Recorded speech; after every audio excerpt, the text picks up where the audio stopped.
High, কেমন আছো সবাই? আশা করি ভালো আছো। আমি আবারও চলে এসেছি নতুন আরেকটি পর্ব নিয়ে। তোমরা যদি প্রতিটা উপন্যাসের সব কয়টি পর্ব সবার আগে শুনতে চাও, তাহলে এক্ষুনি সাবস্ক্রাইব করে ফেলো আমাদের চ্যানেলটি। তাহলে চলো, কথা না বাড়িয়ে শুরু করা যাক। পরের দিন কুহুর দিন কাটল পুরো বাড়ি ঘুরঘুর করে। আজ সকাল থেকে তা ঘরের পাশে কাজ চলছে। খটখট সে শব্দে ঘরে থাকতে পারেনি সে। সন্ধ্যের দিকে লোকগুলো চলে যেকেই ও এসেছিল একটু ঘুমিয়ে নেবে বলে, কিন্তু সেই ঘুমটুকু আর হলো না। হই হই করে ঘরে প্রবেশ করল কুঞ্জ। বাচ্চাটাকে দেখলেই কুহুর মায়া হয়, আদর করতে ইচ্ছে করে।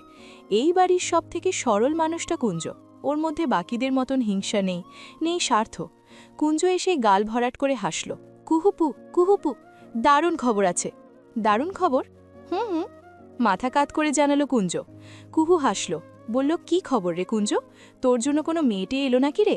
জানিস তো, পাশের বাসার মেয়েগুলো তোকে খুব পছন্দ করে। আমাকে দেখলেই ওরা তোর কথা বলে। কুঞ্জর গাল দুটো একটু রঙিন হলো। কুহু হেসে বলল, তা কি খবর রে? রাত্রিপু এসেছে। রাত্রিপু এসেছে? হ্যাঁ, আমাকে তো বলল না। সাথে আবির ভাইও এসেছে। আবির ভাই এসেছে? বিস্ময়ে কুহু দাঁড়িয়ে গেল। কুঞ্জ বলল, হ্যাঁ, জানো আবির ভাইটি কি হ্যান্ডসাম লাগছে? বিদেশে থাকলেই বুঝি সবাই সুন্দর হয়ে যায়, দীপ্র দাদা ভাইয়ের মতন। শেষ কথায় কুহু ছোট করে তাকালো। কুঞ্জ বরাবরই কথার টোন দীপ্রর দিকে আনে। দীপ্রকে এত ভালোবাসেও। নিচে নেমেই অভিমান ঢেলে দিয়ে কুহু বলল, বাহ বাহ, আমাকে জানাওইনি। রাত্রি হেসে ফেলল ওর কথায়। অদূর থেকে আবির বলল, আমিই মানা করেছি। ওয়াও, তাহলে তো 16 কলা পূর্ণই হলো। আহা, এভাবে রাগ করে নাকি? এতদিন পর এলাম, একটু তো কনসিডার কর। এই কথায় কুহু একটু দমল। ও জবাব দেওয়ার পূর্বেই বাড়িতে প্রবেশ করতে করতে দীপ্র বলল, কে কি কনসিডার করবে? শালা আসবি যে আমাকেও জানালি না।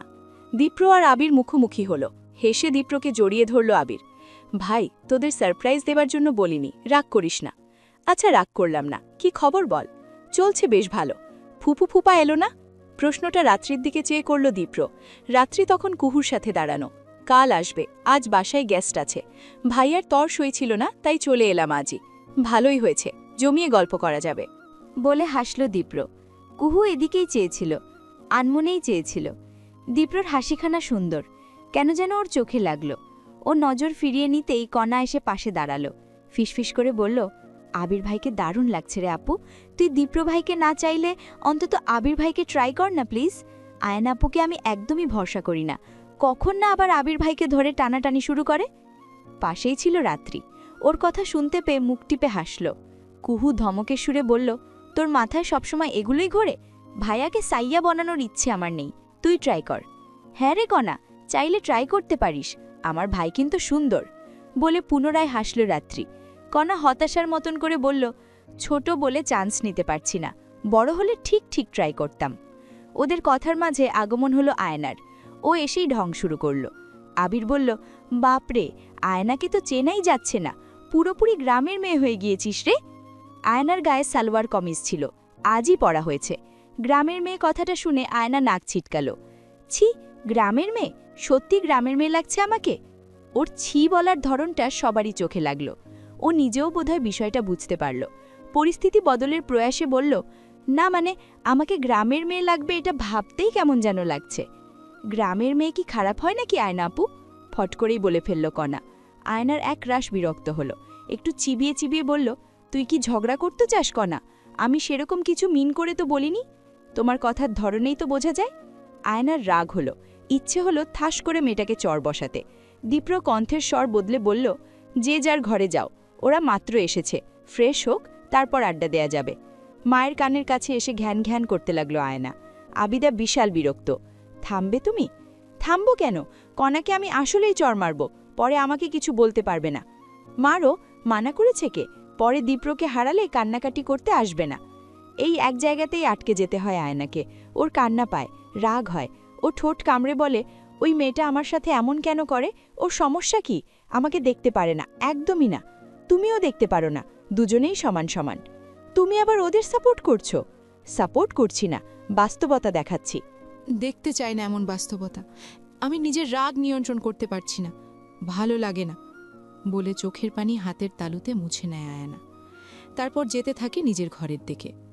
যেতে যেতে চোখ যায় ছাদের সিঁড়ির দিকে। কুহু ব্যস্ত পায়ে ফোন হাতে নিয়ে ছাদে উঠে চলেছে। আয়না এসে দাঁড়ায় সিঁড়ির কাছে। ছাদ অন্ধকার। কাজের সময় ছাদের লাইট কেটে গিয়েছিল। লোকগুলো লাগাবে লাগাবে করে আর লাগায়নি। কুহু ফিস করে কথা বলছে, ভালো করে শোনা যাচ্ছে না। আয়না এবার আরও বেশি করে মনোযোগ দিতে যায়। ঠিক তখনই নিচ থেকে পায়ের শব্দ ভেসে আসে। কেউ আসছে।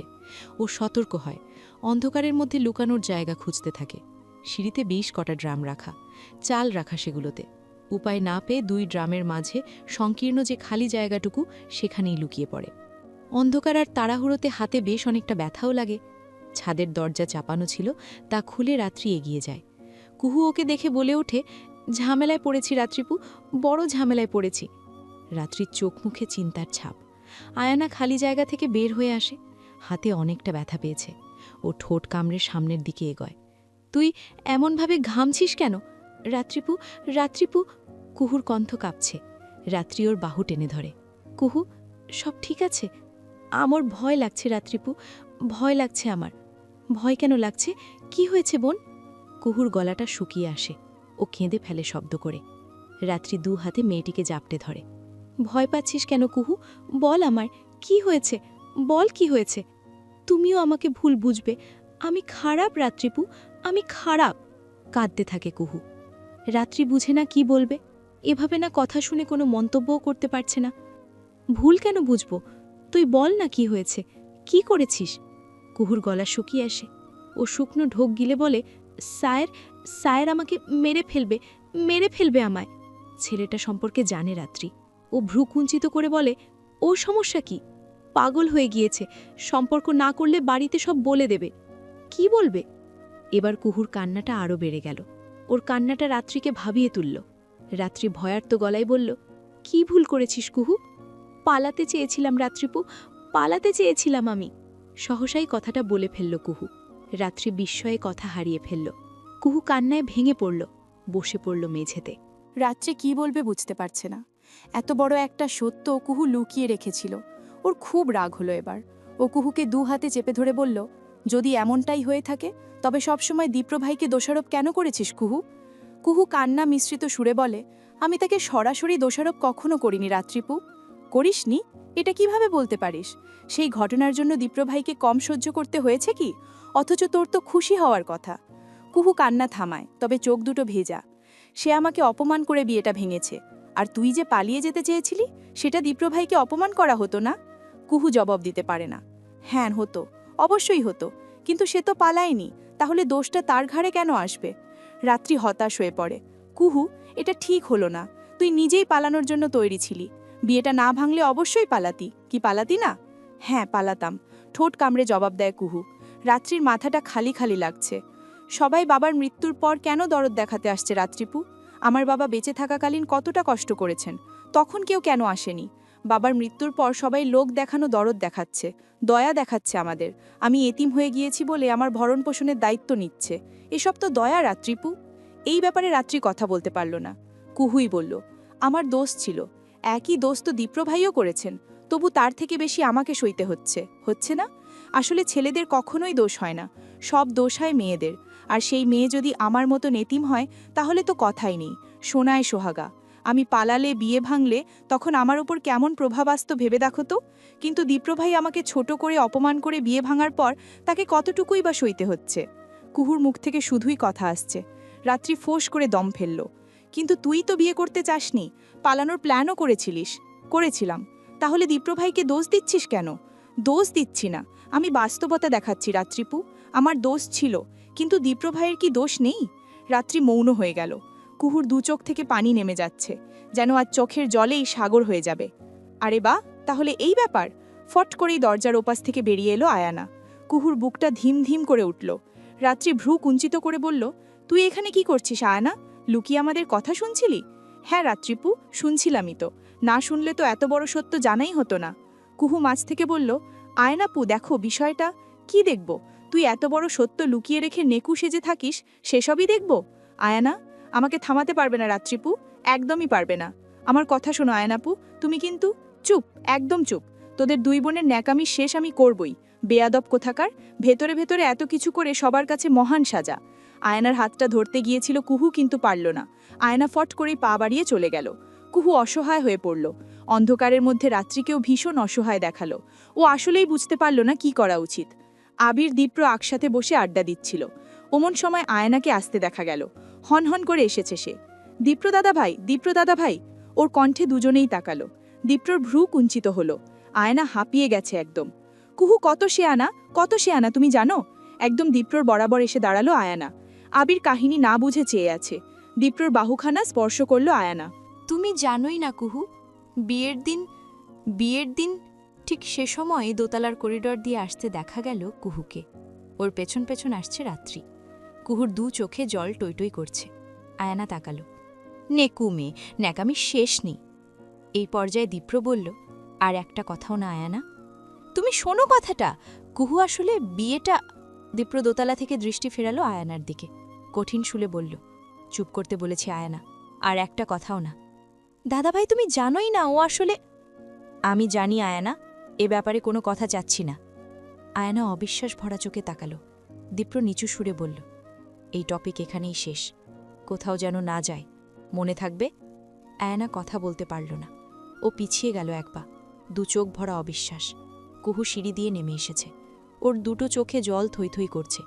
দীপ্র কঠিন সুরে বলল, এই বিষয়ে কেউ কোনো কথা বলবে না, এখানেই সব শেষ।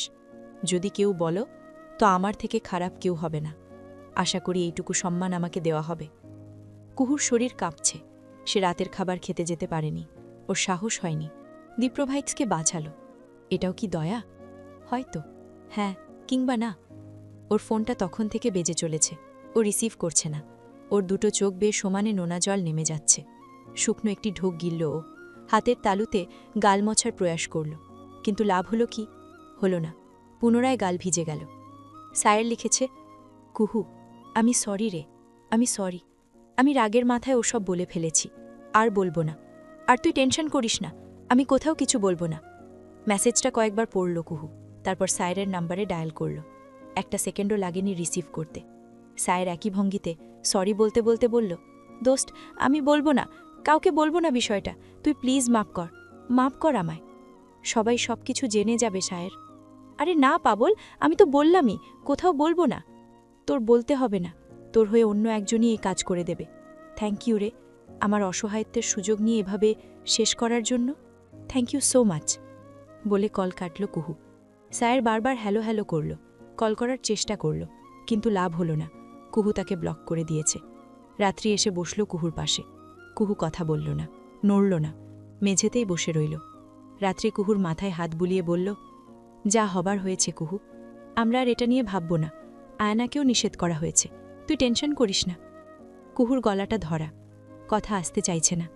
তবুও ভাঙা কঞ্চে বলল, দীপ্র ভাই আমাকে কেন বাঁচালো রাত্রিপু? উনি আবারও আমায় দয়া দেখালো, তাই না? দয়া দেখালো আমায়, আমি দয়াতেই রয়ে গেলাম। বলে ঠোঁট কামড়ে কান্না আটকালো কুহু। রাত্রির ভেতর থেকে কোনো শব্দই এলো না। ও পুনরায় মেয়েটির মাথায় হাত বুলিয়ে দিল। বলল, তুই বরং দীপ্রভাইয়ের সাথেই কথা বল কুহু, দীপ্রভাই সবটা বলতে পারবে। তবে একটা কথা, মানুষটাকে আর দোষারোপ করিস না। আলটিমেটলি তার কোনো দোষই নেই, তবু এতদিন সব সহ্য করেছে। রাত বিরাতে দীপ্রর ঘরে এসে দাঁড়িয়েছে কুহু। ওর দুটো চোখে জল থই থই করছে। দীপ্র কি বলবে বুঝতে পারছে না। পরিস্থিতি এতদিন একরকম ছিল, আজ আরেক রকম।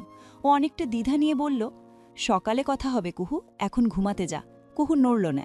দীপ্র চেয়ে রইল, মেয়েটিকে কেমন যেন দেখাচ্ছে। কি বললাম শুনিসনি? আপনি আবারও দয়া দেখালেন আমায়। দীপ্রর যে কি পরিমাণে রাগ হলো, ও নিজেকে ধরে রাখতে ব্যর্থ হলো। মেয়েটি সবসময় তাকে আঘাত করে। ঘরে যেতে বলেছি কুহু, আপনি আমাকে দয়া দেখিয়েছেন তাই না? এই পর্যায়ে দীপ্র নিজের রাগ ধরে রাখতে পারল না। ও হিস হিস করে এগিয়ে গেল। কুহু কিন্তু ভয় পেল না। আর একবার দয়ার কথা বললে ঠাস করে চর বসাবো। সেটিই পারবেন, কারণ আপনি ছেলে আমি মেয়ে, আমার ওপর জোর খাটানো যায়। কি জোর খাটিয়েছি আমি? আপনি কেন বিষয়টি সামনে আনতে দিচ্ছেন না? আপনি জানতেন আমি পালাবো, তাই বিয়েটা ভেঙেছেন। বলেন এটা সত্যি কিনা? দীপ্র মৌন রইল। কুহু শব্দ করে কেঁদে ফেলল।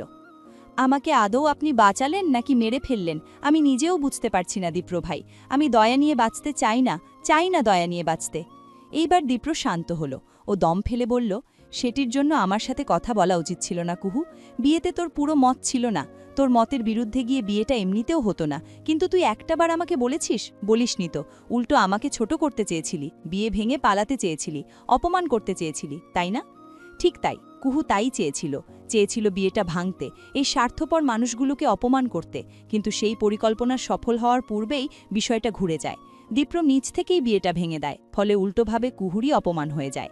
কুহু ঠোঁট কামড়ে বলে, আপনিও তো জানতে চাননি আমার কাছে আমার মতামত আছে কি নেই। জানার সুযোগ ছিল আমার কাছে, আমি আসার পূর্বেই সব ঠিকঠাক হয়, আমি এসে কথা বলার আগেই তুই ডিসিশন নিয়ে রেখেছিলি, আর আপনি সেটা জেনে সুযোগটা কাজে লাগালেন, আমাকে অপমান করলেন, তাই না? ফোঁস করে দম ফেলল দীপ্র, ছোট করে বলল, মানছি আমিও পুরো ঠিক ছিলাম না, রাগ হয়েছিল তাই ওভাবে কাজ করেছি, তবে আমি বিয়ে না ভাঙলে তুই যেই কাজটা করতে যাচ্ছিলি সেটা কতটা প্রভাব রাখত বুঝতে পারছিস কুহু? বাড়ির সম্মান থাকতো, বলতো না সবাই হেড স্যারের মেয়ে পালিয়েছে, চাচার নাম খারাপ হতো না, চাচির বদনাম হতো না, শুধু আমাকে অপমান করার জন্য তুই নিজে যে বাকি সবাইকে অপমান করতে চলেছিলি, এটা কখনো মাথায় এসেছে তোর? কুহু ঠোঁট কামড়ে নিজের কান্না আটকালো। সেই মুহূর্তে এই বিষয়গুলো সত্যিই মাথায় আসেনি, তবে পরে বুঝতে পেরেছিল, কিন্তু ততক্ষণে কিছু করার ছিল না, বিষয়টাই ঘুরে গিয়েছিল। দীপ্র তাকে অপমান করেছিল, বিয়ের সাজ নিয়ে কুহুকে শুনতে হয়েছিল বিয়েটা হচ্ছে না কুহু, অথচ ঘটনা উল্টো হওয়ার কথা ছিল। সবটা স্মরণ করে কুহু আসলেই দুঃখে নুয়ে পড়ল। দীপ্র শীতল কণ্ঠে বলল, যা হবার হয়েছে, আমি আমার কাজের জন্য সরি, ইনফ্যাক্ট সব দোষ তো আমি নিয়েছি, তাই না? তবু এত রাগ কেন তোর? কারণ আপনারা স্বার্থপর, সবাই স্বার্থপর, বলে কুহু উল্টো পথে হাঁটতে লাগল। দীপ্র ভাষা হারিয়ে ফেলল, সে স্বার্থপর, আসলেই সে স্বার্থপর। রাত্রি এখনও কুহুর ঘরেই আছে, ওর চিন্তা হচ্ছিল, মেয়েটি আসতেই ও শুধল, সব ঠিক আছে কুহু? বলে মুখ ঘুরিয়ে নিল কুহু। রাত্রি বুঝল মেয়েটির একটু একা থাকা দরকার। ও আদরের হাতখানা গালে স্পর্শ করিয়ে বলল, একটু ঘুম দে, ভালো লাগবে। আচ্ছা। রাত্রে চলে যেতেই দরজাটা আটকে দিল কুহু। তারপর লাবিবার নাম্বারে কল করল। মেয়েটি ঘুমায়নি, জেগেই আছে, অনেকবার কল দিয়েছে। কুহু, কুহু, দোস্ত আমাকে মাফ কর আমায়। আমি যদি জানতাম ওই হারামিতে অমন করবে তাহলে জীবনেও ওকে সাথে নিতাম না। সরি দোস্ত, মাফ কর আমায়, আমি সরি রে। এতগুলো কথা বলে থামল লাবিবা। কুহু ছোট করে বলল, যা হবার হয়েছে লাবিবা, এখন আর ঠিক করার মতন কিছু নেই। আমি সরি দোস্ত। সরি বলতে হবে না, আমার ভাগ্যটাই খারাপ। একজন খারাপ ভাগ্যের মানুষের সাথে তোর উচিত বন্ধুত্ব না রাখা। কুহু, আমি সিদ্ধান্ত নিয়েছি, আমার কাউকে লাগবে না আর। এভাবে বলিস না দোস্ত, আমার কথাটা শোন দোস্ত। কুহু শুনল না, কলটি কেটে দিল। লাবিবার ফোনের স্ক্রিনে তাকিয়ে কেঁদে ফেলল। ওর ভুল হয়েছে, ও ভুল করেছে। যদি সেদিন সায়েরকে না জানাতো, সায়ের যদি ওর সাথে না আসতো, তবে এত কিছু হতো না। লাবিবার ভীষণ কষ্ট হচ্ছে। কল করেই চলেছে সায়ের। লাবিবা তীব্র রাগ নিয়ে কলটা রিসিভ করল। সায়েরকে কিছু বলতে না দিয়ে বলল, কুহু আমার সাথে ফ্রেন্ডশিপ ভেঙে দিয়েছে। খুশি হয়েছিস না? হবারই কথা। তোর আর আমার মধ্যেও আর কোনো বন্ধুত্ব নেই। সবটা শেষ সায়ের, সবটা শেষ। তুই তোর পথে আর আমি আমার পথে। একটা শব্দও বলতে দিল না লাবিবা, কলটি কেটে দিল।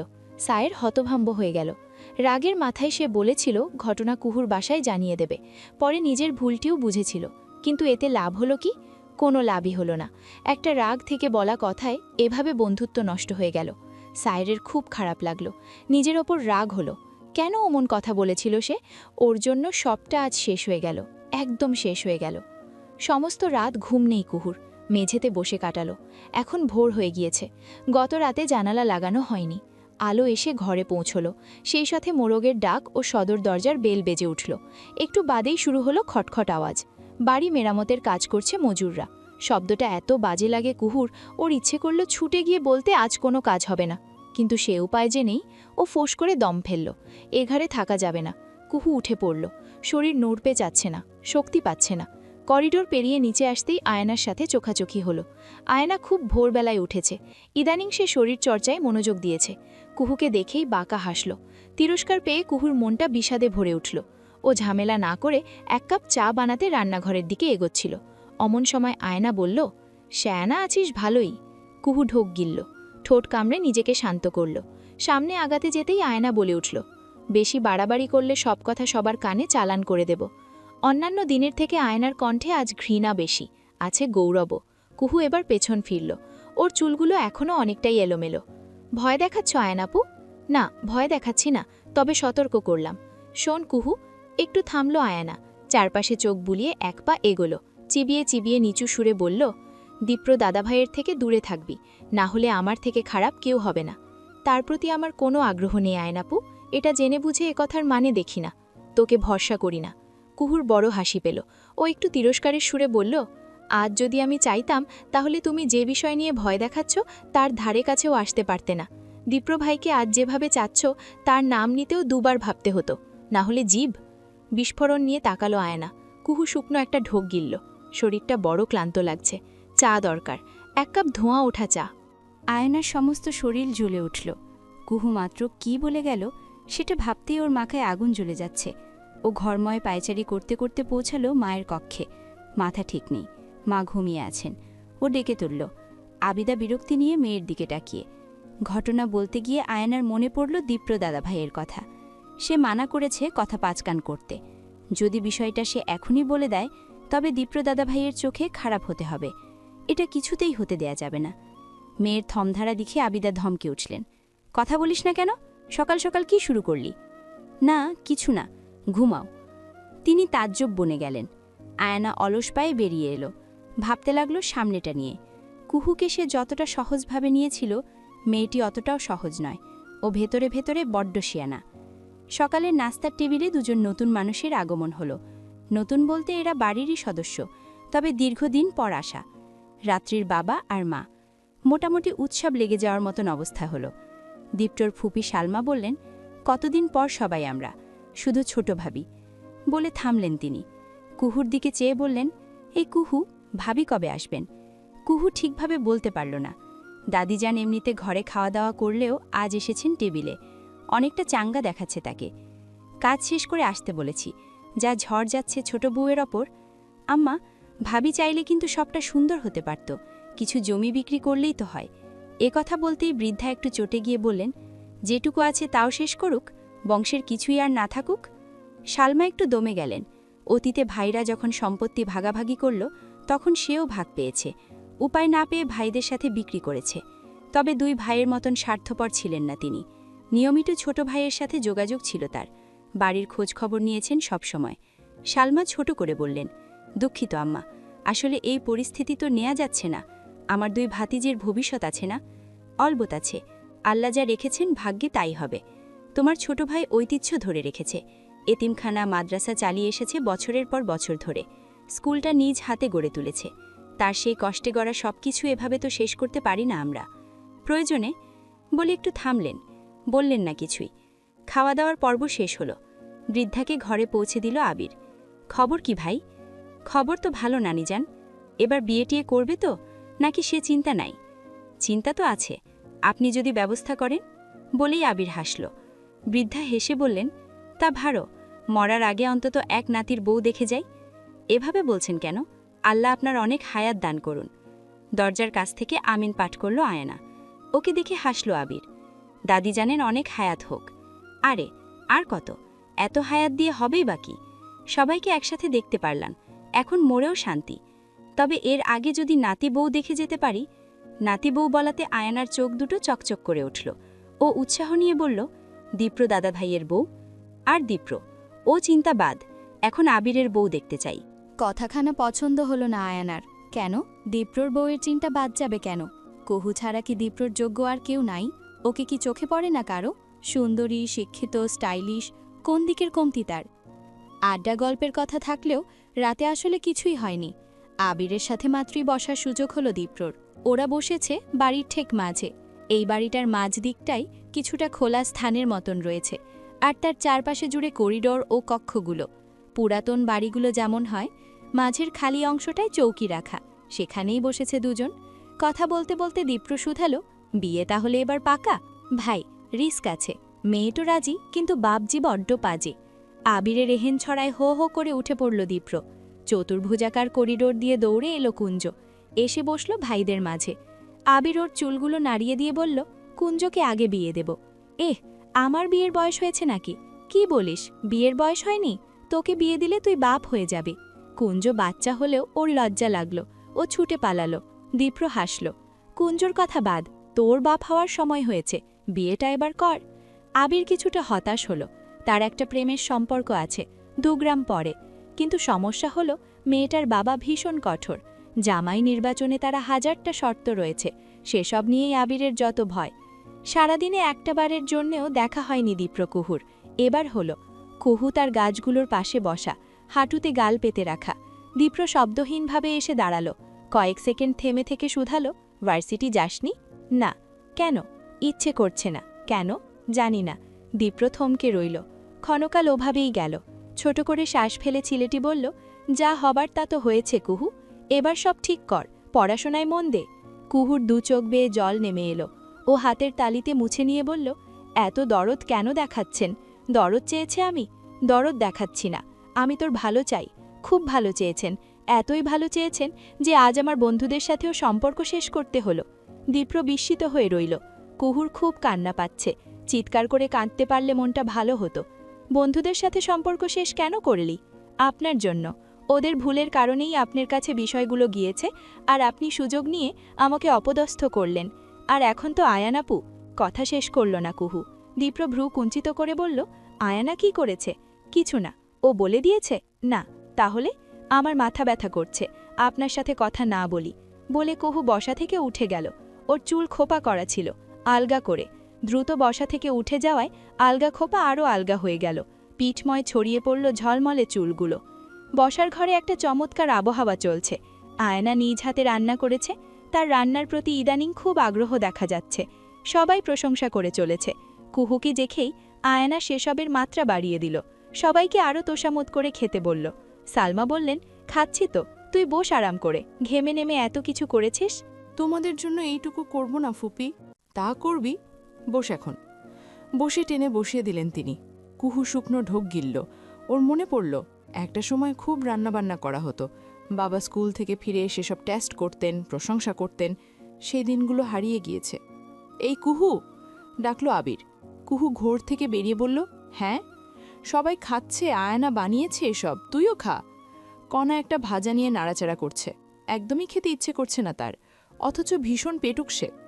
আমার পেট ভরা আবির ভাইয়া, তোমরা খাও। একটা খা, পরে খাবো, বলে পা বাড়াতে নিচ্ছিল কুহু। আয়না বসা থেকে উঠে পড়ল, একটা ভাজা তুলে নিয়ে এগিয়ে এলো। দাঁড়া। পা থামল কুহুর। আয়না একদম ওর বরাবর এসে দাঁড়ালো, একদম চোখে চোখ রাখল। কুহুর দুটো চোখ লাল, টই টই করছে জলে। আয়না একগাল হেসে বলল, খেয়েই দেখ, সব টেস্ট ভুলে যাবি, বলে ভাজাটা কুহুর মুখের দিকে বাড়িয়ে দিল আয়না। স্বাভাবিকভাবে দেখলে ঘটনাটা সুন্দর মনে হতে পারে, সবার নিকট আয়না মহান কেউ হতেই পারে। তবে কুহু আর আয়নাই জানে এই ঘটনা সুন্দর নয়, একদমই নয়। আয়নার তিরস্কার, সতর্কতা সব মিলিয়ে এই ঘটনা একদমই সুন্দর নয়। তুই খেলি কেন আপু? ওর মুখের ওপর ফেলা উচিত ছিল, হিসহিস করে বলে উঠল কণা। কুহু ছোট করে বলল, বাড়াবড়ি হচ্ছে। হচ্ছেই তো, তবে সেটা আয়না আপুই করছে। থাম না কণা, একটা ব্যাপার এভাবে টানছিস কেন? আমি টানছি? তুই কেন বুঝিস না আপু? আয়না আপু একদম ভালো না, শয়তান একটা। তুই ভালো মানুষ, তাই ওর খারাপগুলো চোখে লাগে না। কুহুর গলাটা কেমন শুকিয়ে এলো। ও ভালো মানুষ? সত্যি কি তাই? কণা বিরক্ত হয়ে বসল বিছানায়। কুহু সিও হাতের দিকে তাকিয়ে বলল, আমি ভালো মানুষ কণা? অবশ্যই, তুই ভালো দেখেই তো। এ অবধি বলে কথার টোন বদল করল কণা। সন্দেহ নিয়ে বলল, কিছু হয়েছে? তোকে কাল থেকেই কেমন যেন লাগছে। আমি বলবো বলবো করেও বলা হয়নি। বাবাকে মনে পড়ছে, খুব মনে পড়ছে, বলে দু চোখ ভেঙে চুড়ে কেঁদে ফেলল কুহু। ওর কান্না দেখে কণার বুকটাও ভেঙে এলো। এগিয়ে এসে বোনের পাশে দাঁড়ালো, মাথাটা দু হাতে আগলে ধরল বুকের কাছটায়। বাবাকে আমরা ঠিক ঠিক একদিন দেখতে পারবো, আমরা সবাই দেখতে পারবো। অনেক অনেক গল্প হবে আপু, অনেক অনেক গল্প। কান্না মিশ্রিত সুরেই কুহু বলল, পারবো, অবশ্যই পারবো আমরা। তুই কান্না থামা, বলে দু চোখের জল মুছিয়ে দিল কণা। কুহু হেসে ছোট বোনের হাত আগলে ধরল। কণা চেয়ে রইল। তুই আর মা ছাড়া আমার আসলেই কেউ নেই রে কণা। তোরা কখনো ভুল বুঝিস না আমায়। ভুল কেন বুঝবো? এগুলো বলছিস কেন?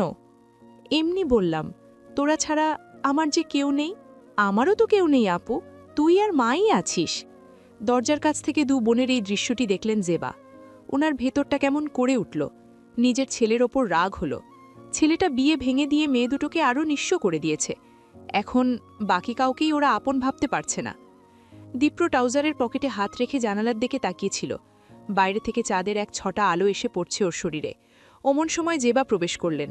তুমি আসলেই খারাপ করেছ দীপ্র, অনেক খারাপ করেছ। না তাকিয়েই বলল, আবার কি করলাম আমি? যা করার তো করেছই। বিয়েটা ভেঙে দিয়ে মেয়ে দুটোকে আরও অসহায় করে ফেলেছ। এটা যে কি করলে তুমি? দুঃখিত মা। দীপ্র কেমন যেন মনমরা হলো। জেবা ছোট করে নিঃশ্বাস ফেলে বললেন, পারলে সম্পর্কটা ঠিক করো। কুহুর প্রতি তোমার স্নেহ তো ছিল, সেটা এভাবে হারালো কিভাবে? হারায়নি তো, তাহলে তো ভালো। সেই স্নেহটা কেন কাজে লাগাচ্ছ না? কুহুর ভালো মন্দ দেখো, তোমার চাচি না চাইলেও তুমি দেখবে, অধিকার দিয়েই দেখবে। এটা করতে হবে তোমায়। সব নষ্ট তুমি করেছ, ঠিকও তুমিই করবে। মায়ের বলা কথাগুলো দীপ্রকে শক্তি দিল যেন। জেবা ঝিলের দিকে এগিয়ে এসে বললেন, সম্পর্ক ঠিক করো। কুহু তোমার রক্তের, তুমি চাইলে সব সম্ভব। মনে রাখবে, রক্তের পাওয়ার অনেক বেশি। অসহায় হওয়া মুখটায় এক ছটা আলো এসে জমল। দীপ্র ভাঙ্গা সুরে ডাকল, মা। মা তাকালেন। দীপ্র অনেকটা লম্বা, ও নিচু হল, মাকে জড়িয়ে ধরল, একদম হুট করে। জেবা বিস্মিত হলেন। ছেলে বহুদিন হয় এভাবে জড়িয়ে ধরে না। আমার খুব অসহায় লাগে মা, আমি আসলেই বুঝতে পারছিলাম না কি করা উচিত। ছেলের অসহায় অনুভূতিটা খুব করে বুঝলেন জেবা। তিনি আদরের হাতটা পিঠে বুলিয়ে বললেন, ভুল মানুষই করে, আর সেই ভুল ঠিকও মানুষই করে। তুমি পারবে, আমি জানি তুমি পারবে।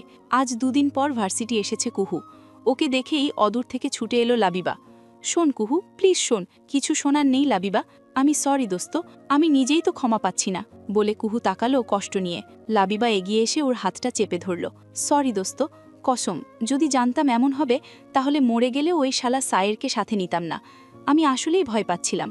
তুই পালানোর প্ল্যান করলি, আমি তোর সঙ্গী তো হলাম, কিন্তু তারপর কি করতাম এটা ভেবেই মনে হলো সায়ের পারবে সাহায্য করতে, কিন্তু ও যে এভাবে আঘাত করে বসবে তা কি জানতাম। কুহুর গলাটা ধরে এলো, ও লাবিবার দিকে তাকালো, চোখ দুটো রক্তিম।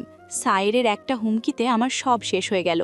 আমি এতটা অসহায় হয়ে পড়লাম যে আজ আয়ানাপু আমাকে কথায় কথায় হুমকি দিচ্ছে। আর দীপ্র ভাই, উনি তো মহান, আমাকে একের পর এক দয়া দেখিয়ে যাচ্ছেন। আমি তো কখনো দয়া নিতে চাইনি লাবিবা, আমার বাবা তো আমাকে দয়া নিতে শেখাননি রে। কুহু কেঁদে ফেলল। লাবিবা ওকে জাপটে ধরল। আমি সরি দোস্ত, দোষটা তো আমার না, তোর না, কপালের দোষ। তাছাড়া দীপ্র ভাই আগেই সবটা জেনেছিলেন, সেই জন্যই বিয়েটা ভেঙেছেন। মাঝে জেনে গেল আয়নাপু, এটা আমাকে আরও বেশি সমস্যা দিচ্ছে। তোর এই কাজিন সিস্টার খুব পাজি তো, সেভাবে আমি দীপ্র ভাইকে চাই। কি বলিস রে, চাইলে তো বিয়েই করে ফেলতি, পালানোর প্ল্যান করতি না? জানি না, কোনোভাবেই এটা বোঝাতে পারছি না। আসল কথা, ও তোকে দেখতে পারে না, সেই জন্য বাহানা করে। কুহু কিছু বলল না। অদূরে সায়েরকে দেখা যাচ্ছে। ও চট করেই চোখ দুটো মুছে নিল, মুখে আনলো কঠোর ভঙ্গি। কয়েকটা দিন কিভাবে যেন কেটে গেল। সকাল সকাল গাছে পানি দিচ্ছিল কুহু। আলগোছে দীপ্র এসে দাঁড়ালো। মানুষটার উপস্থিতি বুঝতে পেরে কুহু বলল, কিছু বলবেন? উঠে দাঁড়ালো কুহু, পানির মগখানা বালতিতে রেখে বলল, বলুন। আয়না সমস্যা করছে? না, আমার চোখে ধরা পড়েছে। মিথ্যে বলছো কেন? আপনাকে সমস্যা দিতে চাচ্ছি না। হুট করে কেন মনে হলো আমাকে সমস্যা দিচ্ছিস? কুহু জবাব দিল না। দীপ্র চোখ মুখ শক্ত করে বলল, তোর সমস্যাটা কি? আমার সমস্যা আমি নিজেই। আমার জন্য সব এলোমেলো হয়ে গেছে।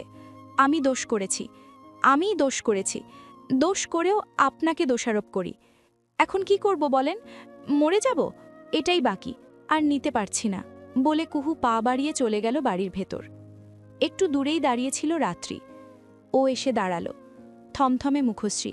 ওর কি হয়েছে? আমি আসলে, বলে একটু থামল রাত্রি। দীপ্র দৃষ্টি ঘোরালো। রাত্রি কিছুটা আমতা আমতা করে বলল, আমি বকা দিয়েছি দীপ্র ভাই। ওর মাথায় কি চলে বুঝতে পারি না, সারাক্ষণ তোমাকে দোষ দেয়, অথচ দোষ তো ও নিজেই করেছে। একটা বিষয় মানতে পারি না, বিয়ে ভাঙাটা, অথচ ও নিজেই বিয়ে ভাঙত। ও এক কথাতেই থাকে, কেন তাকে অপমান করা হলো? কিন্তু ও অন্যকে অপমান ঠিকই করতে পারবে, এটা কেমন যুক্তি? রাগ লাগছিল, বকা দিয়েছি। দীপ্র কিছু বলল না, কয়েক সেকেন্ড সময় নিয়ে দম ফেলল। রাত্রিই বলল, আমার ইদানিং কিছু ভালো লাগে না। কি হচ্ছে দীপ্র ভাই? কুহু এখনও চাচার মৃত্যুটা মেনে নিতে পারেনি। ওর মনে হয় আমরা সব কিছু লোক দেখানো করছি, বিশেষ করে আমি। অথচ তাই বলে এভাবে তোমাকে দোষ দেবে? জানি না, ঘুরে ফিরে আমারই দোষ হচ্ছে। ওর সাথে কি একটু খোলামেলা কথা বলা উচিত? দয়া দয়া বলে মাথাটা খেয়ে নিচ্ছে। আমি কখনোই কিছু দয়া থেকে করিনি, বরং ওর ভালো চেয়েছি। মাঝে একটা ভুল করেছি, বিয়েটা আগে না ভেঙে একদম শেষ সময় ভেঙে। ওটার জন্য আরও সব এলোমেলো হলো। দীপ্র এবার একটু থামল, চাইল রাত্রির দিকে, বলল, তুই বল, ওর সাথে কথা বলা উচিত তাই না? দীপ্রর কণ্ঠটা বেশ অসহায় লাগল। রাত্রি কিছু বলার আগেই গাড়ির হর্ন বেজে উঠল। ওরা দেখল ছোট চাচি ফিরেছেন। মামি কেমন আছো? এগিয়ে গেল রাত্রি। এলো দীপ্র।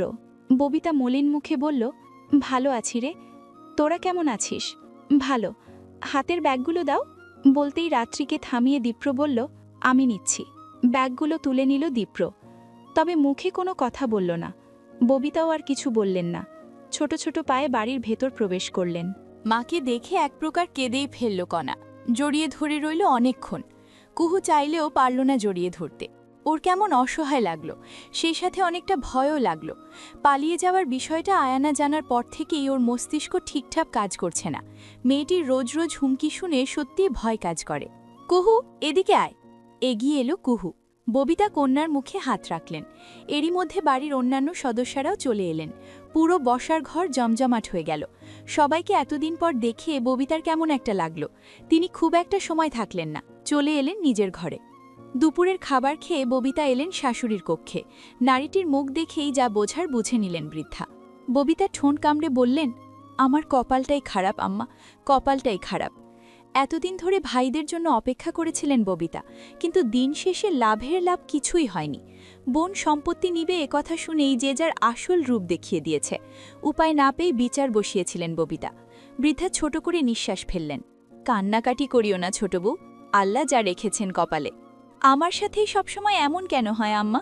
আমার ভাইরা, এতদিন তো সম্পত্তি নেবার কথা বলিনি, বিপদে পড়েই তো গিয়েছিলাম। কান্নাকাটি করো না, বিপদ একটা সময় পর কেটে যাবে। তা কেটে যাবে আম্মা, কিন্তু ভাইদের সাথে সম্পর্ক আর ঠিক হবে না। তারা ধরেই নিয়েছিল এ বাড়ির বউরা সাধারণভাবেই বাবার বাড়ির সম্পত্তি আনে না, তাই আমিও সেই প্রক্রিয়ায় আটকে থাকব, আর তারা নিজেদের ভাগ বৃদ্ধি করবে। দিন শেষে সবাই কি স্বার্থপর আম্মা? ববিতার বুক ভেঙে কান্না এলো। সম্পত্তি বিক্রি করে আসার পাশাপাশি সমস্ত সম্পর্কও শেষ করতে হয়েছে। ভাইরা সরাসরি বলেছেন সব সম্পর্ক শেষ। অনেকগুলো টাকা জমা দিল কুহু। সে বরাবরই ভালো স্টুডেন্ট, এমন না পাবলিকে পড়তে পারত না, অবশ্যই পারত, কিন্তু রাজনীতির মুখোমুখি না পড়তে হয় যেন, সেই জন্যই বাবা ভর্তি করালেন প্রাইভেটে। বাবা বেঁচে থাকাকালীন সমস্যা হতো না, কষ্ট করে হলেও বাবা সব জমা করে দিতেন। তার চলে যাওয়ার পরই এতগুলো বকেয়া হলো। খুব খারাপ লাগলো কুহুর। ও বাড়ি ফিরেই মায়ের কাছে এলো। নারীটি তখন বসে বসে হিসাব করে নিচ্ছিলেন। এসেছিস কুহু? বস, একটা বিষয় নিয়ে আলোচনা করতে চাচ্ছি। ববিতার অপর পাশেই বসল কুহু। মা বললেন, টাকা যা পেয়েছি বসে খেলে কিছুই থাকবে না, আমি কোনো একটা ব্যবসা করার কথা ভাবছিলাম। তেমনটা হলে তো ভালো হয় মা, কিন্তু তুমি? ওকে থামিয়ে দিয়ে নারীটি বললেন, পারবো না ভাবছিস? সেভাবে বলতে চাইনি মা। না, বুঝতে পেরেছি। শোন, বিপদে পড়লে কত কিছু করতে হয়, আর সফলতাও আসে, কিন্তু কি নিয়ে কাজ করব সেটাই ভাবছি। সেলাইয়ের কাজ তো পারি, এটা দিয়ে কিছু একটা। কণা পাশেই বসা ছিল, হুট করেই বলে উঠল, এটা কি বাংলা সিনেমা মা, যে সেলাই মেশিন দিয়ে তুমি বড়লোক হয়ে যাবা আর তুমি সাবানাও না? সাবানা না হলেও আমি কিন্তু ববিতা, সেটা ভুলে গেলি? একটু রসিকতা করে বললেন তিনি। কণা কয়েক সেকেন্ড মৌন থেকে বলল, তাও ঠিক, তুমি সাবানা না হলেও ববিতা, মানে বাংলা সিনেমার নায়িকা। তবে এই সেলাই মেশিনের প্ল্যান বাদ দাও মা, অন্য কিছু প্ল্যান করো। কি করব তাহলে, আইডিয়া দে। কণা বেশ আগ্রহ নিয়ে এগিয়ে এলো, বসল মায়ের পাশে। তারপর বলল, আমরা খাবারের বিজনেস দিতে পারি না? তুমি তো ভীষণ ভালো রান্না করো মা, সেরার সেরা। খাবারের? তা দেয়া যায়। কুহু, তোর কি মতামত? কুহু মা আর বোনের দিকে চেয়েছিল। দুজন বেশ আগ্রহ নিয়ে কথা বলছে, ওর ভালো লাগছিল সেসব দেখে। কি রে বল, খাবারের বিজনেস করব কি? করা যায় মা, আমাদের এলাকায় ভালো খাবারের হোটেল খুব কম, আশা করি সফল হব। তাহলে ভেবে দেখি, আর কয়েকজনের সাথে কথাও বলি, একা তো পারবো না। সেদিন বিকেলেই পুরোপুরি পাকাপোক্ত হয়ে গেল খাবারের হোটেল দেয়াটা। তা শুনে আবিদা বললেন, মহিলা মানুষ হোটেল চালাবে? কেন আপা, রান্না বান্না করতে পারলে হোটেল কেন চালাতে পারবো না? তা করো, মানা তো করছি না, শুধু বললাম। বলে আবিদা কেমন চোখে তাকালেন। খানিকটা অহংবোধ তার আছে। শহরের আবহাওয়াটা বেশ ভালোই গায়ে লেগেছে। চাচি হোটেল দেবে এটা শুনে দীপ্রই খুশি হলো। ও সরাসরি কথা বলার পর ববিতা অনেকটাই স্বাভাবিক হয়েছেন। হওয়ারই কথা, অনেকগুলো দিন চলে গেল, সবটা ঠিক হলেই ভালো হয়। চাচি, আমি আসলেই সরি, আমার ভুলটা বুঝতে পারছি। থাক রে দীপ্র, ওসব আর মনে করিস না, উল্টো কষ্ট লাগবে। তার থেকে ভালো হয় সব স্বাভাবিক হোক। সত্যি বলতে ববিতা অনেকটাই নরম হয়ে গিয়েছেন। ভাইদের সাথে সম্পর্ক শেষ করে এসে এখন তিনি ভয়ে আছেন, আর কোনো সম্পর্ক শেষ করতে চাচ্ছেন না। তার থেকে ভালো যেভাবে যা চলছে চলুক। দীপ্র একটু সময় পর বলল, আমি কেনাকাটার লিস্ট করি, কণার খুব আগ্রহ, ওকে সাথে নি। ববিতা সাই জানালেন। দীপ্র মৃদু হেসে বলল, আর একটা কথা বলবো? হ্যাঁ বল। আমি কুহুকে নিতে পারি, ওর সাথে স্বাভাবিক হওয়া দরকার। সত্যি বলতে ববিতার মন খুব একটা সায় দিচ্ছে না, তবে মুখের উপর মানা করতে কেমন যেন লাগছে। না চাইলে থাক। না, সমস্যা নেই, আমি বলে দিচ্ছি, কুহুও তোদের সাথে থাকবে। দীপ্র কিন্তু গাড়ি নিয়ে আসেনি, ওরা যাচ্ছে রিক্সা নিয়ে। অনেক দিন কিংবা মাস পর রিক্সায় ওঠা হয়েছে ওদের। রিক্সার ওপরে বসেছে দীপ্র, আর নিচে বসা কণা আর কুহু। এই অবস্থাটা কুহুকে ছেলেবেলায় নিয়ে গেল। কুহু বরাবরই দীপ্রর পাগল। হবে নাই বা কেন? বাড়িতে বাবা মায়ের পর যে মানুষটা কুহুকে সবথেকে স্নেহ করে, সেই মানুষটা তো দীপ্র ভাই। তখন কুঞ্জর জন্ম হয়নি। কণা ছোট, দুধ ভাত টাইপ। রাত্রি বরাবরই নানা বাড়িতে এসে থেকেছে। মেলা বসেছে পাশের গ্রামে। দীপ্র ভাইকে লিডার করে সাথে যাচ্ছে রাত্রি আর আয়ানা। কুহুকে মা যেতে দেবেন না। ওর যে কি কান্না! ওরা ছোট থাকাতে এক রিকশায় ৩ জন বেশ ভালো করেই বসতে পারত। কুহুকে বলা হলো ৪ জন যাওয়া যাবে না, কিন্তু ছোট্ট কুহু কি সেসব কথা মানে? না তো। কুহুর কান্নাকাটি চলতে লাগলো। দীপ্র মাঠে খেলতে গিয়েছিল, এসে সব সমাধান করে ফেলল। কুহুকে বলল তাকে ছাড়া কোথাও যাওয়া হবে না। অবশেষে কুহুকে নেওয়া হলো। রিকশার সিটে ৪ জনের জায়গা হলো না। কুহুর মনটা খারাপ হলো। ও ভাবল ওকে এবার নামিয়ে রাখা হবে, কিন্তু না, তেমন কিছুই করা হলো না। দীপ্র ভাই রিকশার উপরে উঠে বসলেন, আর সিটে বসল কুহু, রাত্রি আর আয়ানা। সেই দিন খুব হৈ হৈ করে মেলায় ঘুরেছিল ওরা। দীপ্র সারাটা সময় কুহুর হাত ধরেছিল, নাগরদোলায় পাশে বসিয়েছিল। কুহু ভয় পাচ্ছিল না, একদমই ভয় পাচ্ছিল না, কারণ ও জানত দীপ্র ভাই আছেন দীপ্র ভাই। সেই সময়ে সেই স্মৃতি কেমন করে হারিয়ে গেল যেন। কুহুর দুটো চোখ টলমল করে উঠল। সহসাই কণা বলে উঠল, এই আপু, ফুচকা খাবি? বাবার স্কুলের সামনে এসে রিকশাটা থেমেছে। টিফিন টাইম চলছে, বাচ্চারা ভিড় জমিয়েছে। কুহুর ভেতরটা হু হু করে উঠল। ওরা রিকশা থেকে নেমে স্কুলের বাইরে এসে দাঁড়ালো। স্কুল ড্রেস পরা একদল বাচ্চা ফুচকার দোকানে ভিড় জমিয়েছে। একটা সময় খুব আশা হতো কুহুর। ফুচকা খাওয়া প্রায় শেষ, ঠিক তখনই স্কুলের এক শিক্ষক এসে বললেন, আরে কুহু না? আসসালামু আলাইকুম স্যার। ওয়ালাইকুম আসসালাম। কেমন আছো মা? এদিকে তো আসোই না। আসা হয় না স্যার। আপনি কেমন আছেন? স্কুলের সব কেমন চলছে? আছি ভালোই। আর স্কুল? বলে হতাশার নিঃশ্বাস ফেললেন তিনি।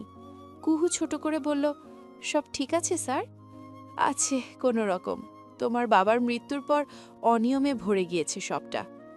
এ কথার পরই পাশে থাকা দীপ্রকে নজরে পড়ল শাহ আলম স্যারের। চশমার ভাগ দিয়ে ওকে দেখে বললেন, ওকে। কুহু নামটা উচ্চারণ করতে গিয়ে কেমন একটা সংকোচ বোধ করল। খুব কষ্ট করেই বলল, বড় চাচার ছেলে, দীপ্র ভাই। আরে ও দীপ্র, কত বড় হয়ে গিয়েছে! তোমাকে সেই কবে দেখেছি, আমাকে চিনতে পেরেছ? শাহ আলম স্যারের চেহারায় বেশ একটা আনন্দ এসে ভর করল। দীপ্র হেসে বলল, চিনেছি স্যার, ছোটবেলায় আপনার ক্লাসে এসে বসে থাকতাম আমি, অথচ আপনি ছিলেন ভিন্ন গ্রুপের টিচার। শাহ আলম হো হো করে হেসে ফেললেন। অনেক স্মৃতিই স্মরণ হচ্ছে তার। তোমাকে দেখে বড় ভালো লাগলো। তুমি খুব ব্রাইট স্টুডেন্ট ছিলে, আমার বেশ মনে আছে। অবশ্য তোমরা সবাই বেশ ব্রাইট। এখন কি করছো? শুনেছিলাম তোমরা দেশের বাহিরে থাকো। জি স্যার, আশা হয়েছে। ছোট একটা ব্যবসা করতাম, ভাবছি ওটা আর করব না। এ কথায় কুহু চমকালো। দীপ্র ভাই ব্যবসা করবেন না? কিন্তু কেন? সে কি, ভালো চলছে না নাকি? ভালো চলছে স্যার, তবে গ্রামে আসার পর মনে হলো আর না ফিরে যাই। দেশের বাহিরে লাক্সারি আছে, কিন্তু গ্রামের মাটির যে সুবাস, যে আনন্দ, সেটা নাই। তোমার চাচার মতন করে বললে। কাদের স্যারের হাতে কত সুযোগ ছিল, কত জায়গা থেকে অফার আসতো। একদিন চা খেতে খেতে বললাম, এত বড় সুযোগ ছাড়া বোকামি হবে। তিনি হাসলেন, বললেন, আমি চলে গেলে অনিয়মে স্কুলটা ভরে যাবে। সত্যিই তেমনটা হলো। তার চলে যাওয়ার পর সবটা অনিয়মে ভরে গেল, যে যার মতন লুটে খাচ্ছে। শাহ আলম টানা কথাগুলো বললেন, তারপর আবার বললেন, যাই হোক, তোমাদের দেখে ভালো লাগলো। একদিন তোমরা আমার বাড়িতে এসো, ডাল ভাতের দাওয়াত রইল। ধন্যবাদ স্যার, নিশ্চয় যাব। আপনিও যাবেন? যাব, বলে বিদায় নিলেন শাহ আলম স্যার। কুহু একটা ঘোরের মধ্যে ডুবে গিয়েছিল। ওর মনে একটাই প্রশ্ন, দীপ্র ভাই আসলেই গ্রামে থেকে যাবেন? হোটেলের জন্য প্রয়োজনীয় যে সকল জিনিসপত্র আছে তার অনেকটাই কেনাকাটা হলো আজ। সব জিনিসপত্র ভ্যানে তুলে দিতেই কণা বলল, আমি ভ্যানে করে যাব, অনেক দিন হয় ভ্যানে যাই না। একজনের বসার মতন জায়গা ছিল, দীপ্রই যেত, তবে কণা ইচ্ছে করেই বিষয়টি ঘটালো। দীপ্র কিংবা কুহু দুজনেই বিষয়টা ধরতে পারল। কুহুর বাধা দেওয়ার কথা থাকলেও ও আজ বাধা দিল না। এর কারণ দীপ্র ভাইকে একটা প্রশ্ন করার আছে, যা কণার সামনে করতে পারছিল না। কণা হৈ হৈ মন নিয়ে ভ্যানে উঠে বসল। দীপ্র ভ্যান ভাড়া দিয়ে বলল, মামা, আমার বোন কিন্তু আমানত, একদম দেখে শুনে নিবা। লোকটা দাঁত কেলিয়ে হাসল, বলল, কি যে বলো মামা, কত বছর ধরে ভ্যান চালাই, নিশ্চিত থাকো মামা, তোমাদের বাড়ির সাথে সেই কত দিনের সম্পর্ক। ভ্যানওয়ালাকে বলে দীপ্র এলো কণার কাছে। কণা হাসি হাসি মুখে বলল, আমার বোনও কিন্তু আমানত রইল, দেখে শুনে নিও। এ কথায় একটুখানি পেছনের দিকে চাইল দীপ্র, কুহু সামনের দিকে তাকিয়ে, উদাসীনতা তার দৃষ্টি জুড়ে। তুই সাবধানে যাস, আর একদম লাফালাফি না, বুঝেছিস? বুঝেছি, তুমি টেনশন নিও না তো। ভ্যান চলতে শুরু করল। কুহু অন্যমনস্ক ছিল, হুট করেই খেয়াল করে এগিয়ে এলো, এই কণা, সাবধানে যাস কিন্তু। পেছন ফিরে চাইল কণা, বলল, সাবধানেই যাব, তুই চিন্তা করিস না আপু, তুই দীপ্র ভাইকে সাবধানে নিয়ে আসিস। শেষ কথায় বেকুব বনে গেল কুহু, চেয়ে রইল বলদের মতন। দীপ্র নিজেও মেয়েটার এহেন কথাই ঠোঁট কামড়ে চাইল। কণাটা বেশ দুষ্ট আছে। বেশ গরম পড়েছে, রিকশার জন্য অপেক্ষা করছে ওরা। বাজারের দিকটায় লোকের ভিড় খুব, এদিকে রিকশা আসতেই চাইছে না। গরমে ঘেমে নেমে অবস্থা খারাপ। একটু দূরে আখের রস বিক্রি করছে। দীপ্র বলল, আখের রস খাবি? কুহু ছোট করে বলল, না। যদিও মেয়েটি না বলেছে, তবে দীপ্র শুনল না। ও এগিয়ে গিয়ে 2 গ্লাস রস নিয়ে এলো। কুহু গ্লাস নিয়ে বলল, না বলেছিলাম, আমি হ্যাঁ ধরে নিয়েছি। কথা বাড়ালো না কুহু। গরমে মনটা ঠান্ডা রসের জন্য আনজানি করছিল। ও এক নিঃশ্বাসে পান করল। দীপ্র তখন গ্লাস হাতে দাঁড়িয়ে, ও চেয়ে চেয়ে দেখল। খাওয়া শেষে কুহু যখন চাইল, তখন দীপ্রর সাথে চোখাচোখি হলো। ও একটু লজ্জাই পেল, গ্লাস ফিরিয়ে দিয়ে বলল, গ্রামে কেন থাকতে চাচ্ছেন? আপনার ব্যবসার খুব প্রশংসা শুনেছি। গ্রামে আলাদা শান্তি আছে। বিদেশে তার থেকে বেশি শান্তি না? গ্রামে তো কিছুই নেই, দুঃখ আর দুঃখ। যদি তেমনই হয়, তবে দুঃখকেই আপন করব না হয়? এ কথায় কুহু একদম চুপ হয়ে গেল, একটা কথাও বলতে পারল না। দীপ্র রিকশা ডেকে আনল, গ্লাস ফিরিয়ে দিয়ে এসে বলল, ওঠে বস। কুহু যন্ত্রের মতন রিকশায় উঠে বসল। দীপ্র বসল পাশে। বেখেয়ালে মেয়েটির ওড়নার এক পাশ একদম চাকার দিকে নুয়ে পড়েছিল। দীপ্র চট করেই তা উঠিয়ে ধরল। বিষয়টি বুঝতে পেরে কুহু নিজেও ধ্যানে ফিরে এলো। আজকাল একটু বেশিই ঘোরে ডুবে যাচ্ছে সে। কদিনেই হোটেলের সব আয়োজন শেষ করে ফেলা হয়েছে। সবাই মিলেমিশে করায় এতটা দ্রুত সব সম্ভব হয়েছে।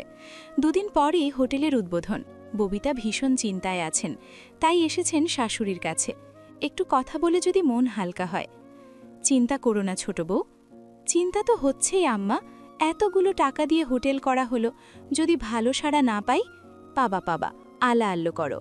তা তো করি আম্মা, তবু ভয় হচ্ছে। ভয় পেও না, সব ঠিক হবে। বলে ববিতা চুপ হলেন। বৃদ্ধা একটু সময় পর বললেন, একটা কাজ ভালো করছ। কি আম্মা? দীপ্রর সাথে কুহুরে মিশতে দিয়ে। কি করব আম্মা, আর কিছু তো করার নেই, আমারও আর ভালো লাগে না। ভালো কাজ হয়েছে এটা, দুজনে একসাথে থাকুক, মিশুক, বুঝুক একে অপরকে। বিপরীতে ববিতা বললেন, আম্মা, আপনি কি আমায় কোনো ইঙ্গিত দিতে চাইছেন? ইঙ্গিত না, সরাসরিই বলি, দুজনের বিয়ের বিষয়ে ভাবতে হবে না? এটা হয় না আম্মা, দীপ্র বিয়ে ভেঙেছে, আমার মেয়েটার সম্মান গিয়েছে। হ্যাঁ, আমি এখন স্বাভাবিক সম্পর্ক রাখতে চাইছি, কিন্তু ওই বিষয়টা কি মিথ্যে হয়ে যাবে? আচ্ছা, সেটা সময়ই বলুক না।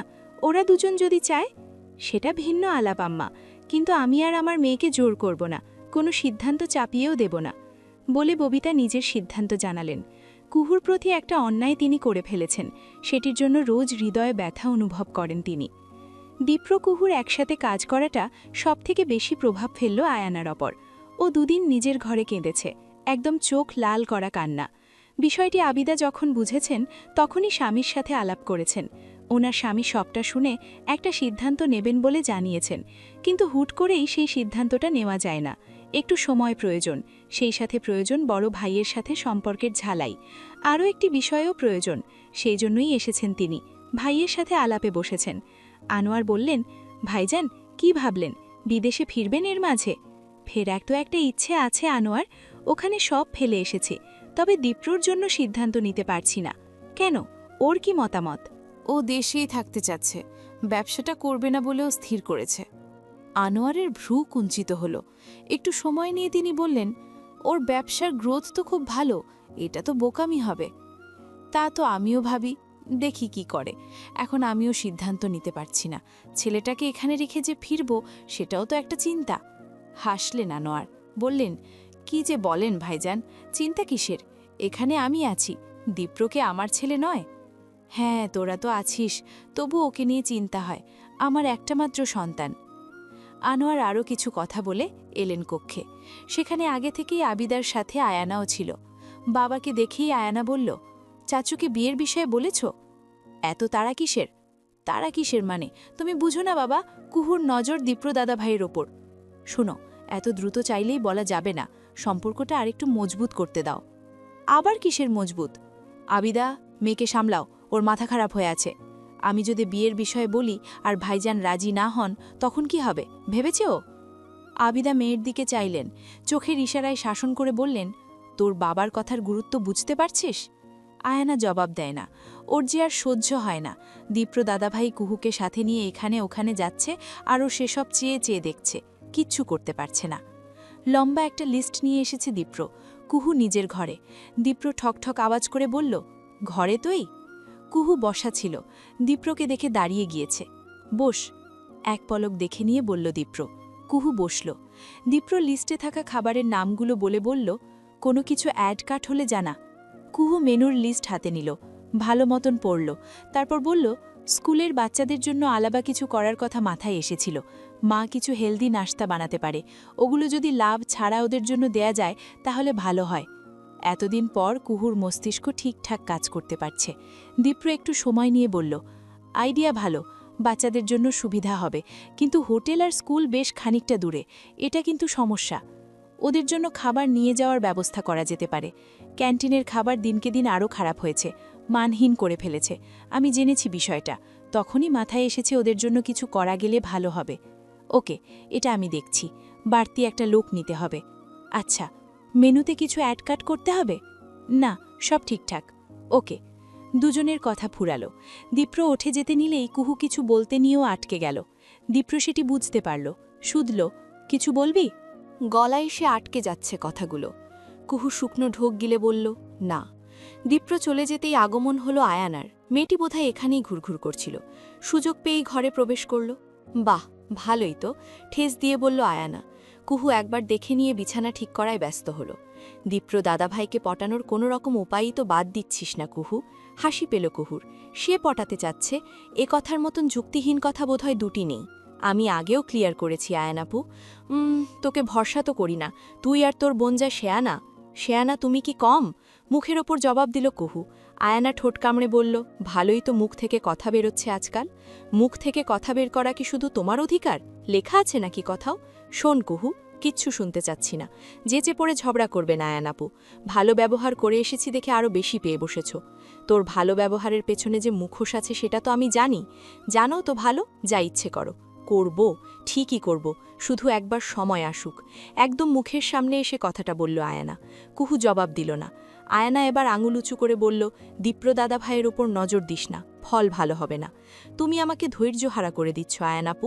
আমি ক্লিয়ার করেছি আমি ওনার প্রতি আগ্রহী না, কিন্তু তুমি বিষয়টা বাড়াচ্ছ। এক কথা কতবার বলবো? ওকে, আগ্রহী না হলেই ভালো।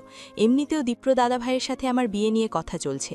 এই পর্যায়ে কুহু আসলেই অবাক হলো, ওর ভ্রু কুঞ্চিত হলো। ভেতরে ভেতরে আসলেই কথাবার্তা চলছে। তবে কুহু তো এমন কিছু শোনেনি, আর দীপ্র ভাইকে দেখেও তো মনে হয় না আয়নাপুর সাথে তেমন কোনো সম্পর্ক আছে। ও যখন গভীর ভাবনায় ডুবে, আয়না তখন গর্বের মতন করে বলে, আর মাত্র কিছুদিন, তারপরই দীপ্র দাদাভাই আমার হবে বলে বাঁকা হাসল আয়ানা। ও মূলত এসেছিল এই কুহুর কানে বিয়ের বিষয়টি প্রবেশ করাতে। হোটেলের উদ্বোধন উপলক্ষে বাড়িতে আবার সবাই এসেছে।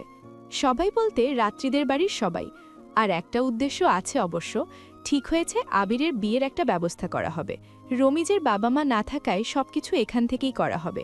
মিলাদ মাহফিল শেষে খাবার দেয়া হলো।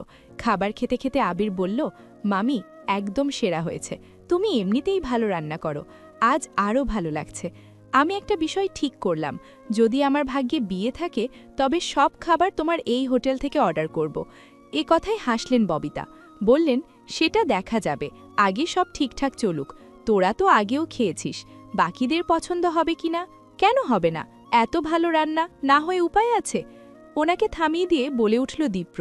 পুডিংয়ের বাটি থেকে 1 চামচ পুডিং মুখে দিয়ে ও পুনরায় বলল, এটা সেরা, ছোটবেলায় আমি আর কুহু। বলতে গিয়ে দীপ্রর গলাটা থেমে গেল।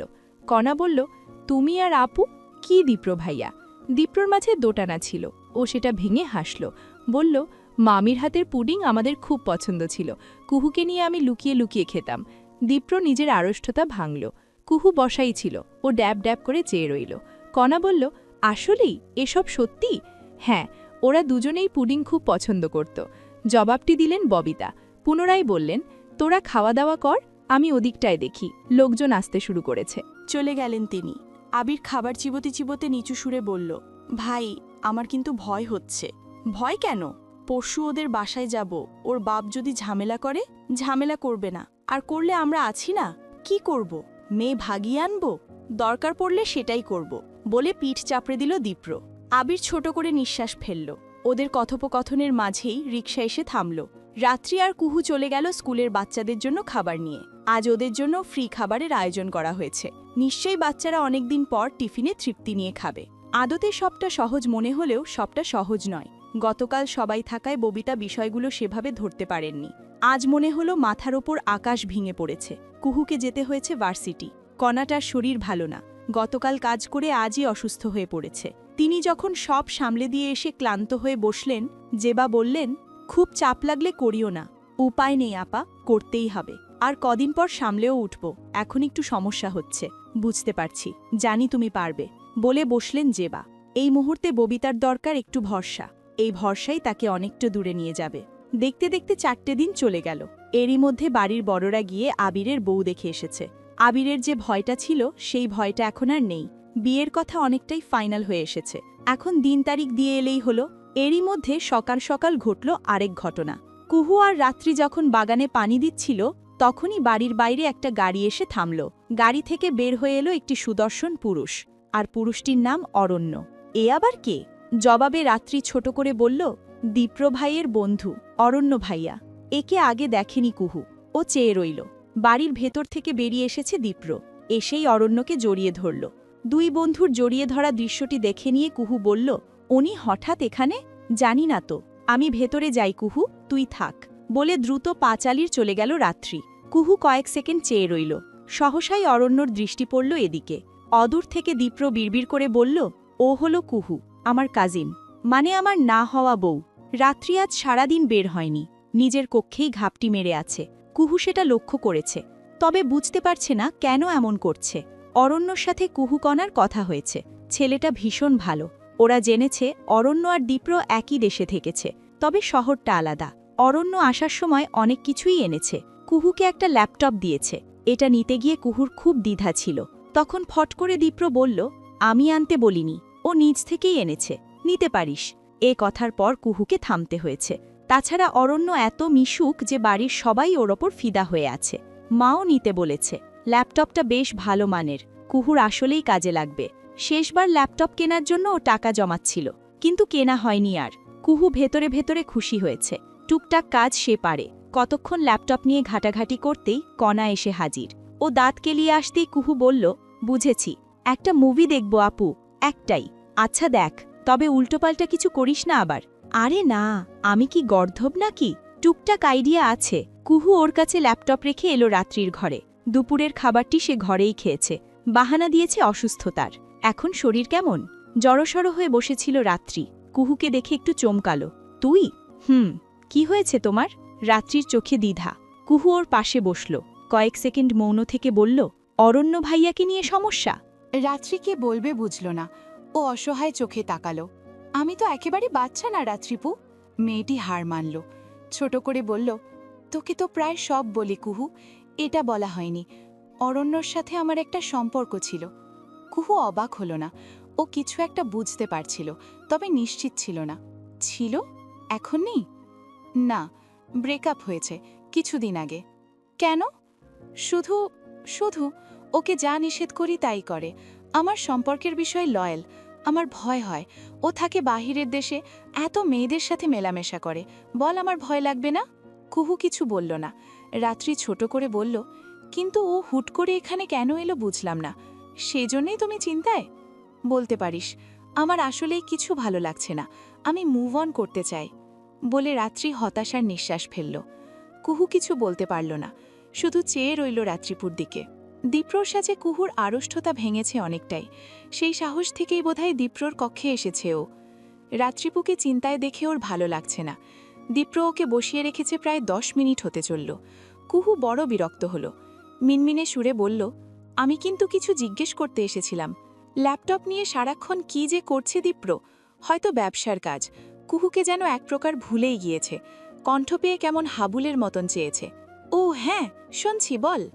কুহু গলাটা ভেজাল, ভেতর থেকে শক্তি এনে বলল, অরণ্য ভাইয়া আর রাত্রিপুর একটা সম্পর্ক ছিল। জানি, তবে ব্রেকআপ হয়ে গেছে। নজর না ঘুরিয়েই জবাব দিল দীপ্র। কুহু আবারও বলল, ও বলে থামল দীপ্র। আবার বলল, আর কিছু? আরেকটা কথা আছে। বল। অরণ্য ভাইয়া কেন এসেছে?